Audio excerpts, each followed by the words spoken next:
নারী হইয়া বেদ্য হইলা কেমনে? নারী হইয়া চরিত্রহীন হইলা কেমনে?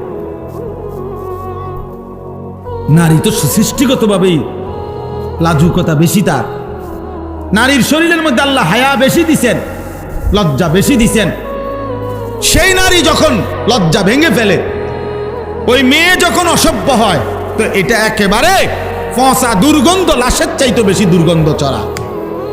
কারণ আল্লাহ তাআলা তো পুরুষের চাইতে বেশি হায়া, লজ্জা, শালীনতা নারীর মধ্যে বেশি দিছিলেন।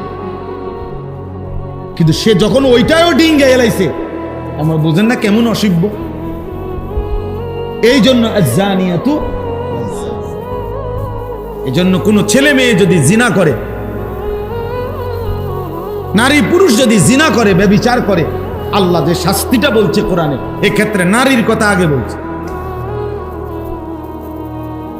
চুরির ক্ষেত্রে পুরুষের কথা আগে বলছে। আস-সারিকু ওয়াস-সারিকাতু, পুরুষ চোর, মহিলা চোর। আর আয-যানিয়াতু ওয়াজ-যানি, মহিলা ব্যভিচারিণী এবং পুরুষ ব্যভিচারী।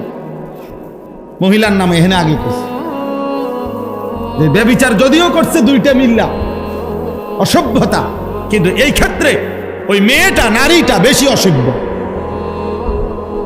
বেশি চরিত্রহীন। কারণ আল্লাহ তাআলা পুরুষের চাইতে বেশি হায়া, লজ্জা, শালীনতা তারে দিছিল বেশি, সে ওইটা ভেঙে গেছে। আল্লাহ আমাদের বোনদেরকে হেফাজত করে, আমাদের মেয়েদেরকে হেফাজত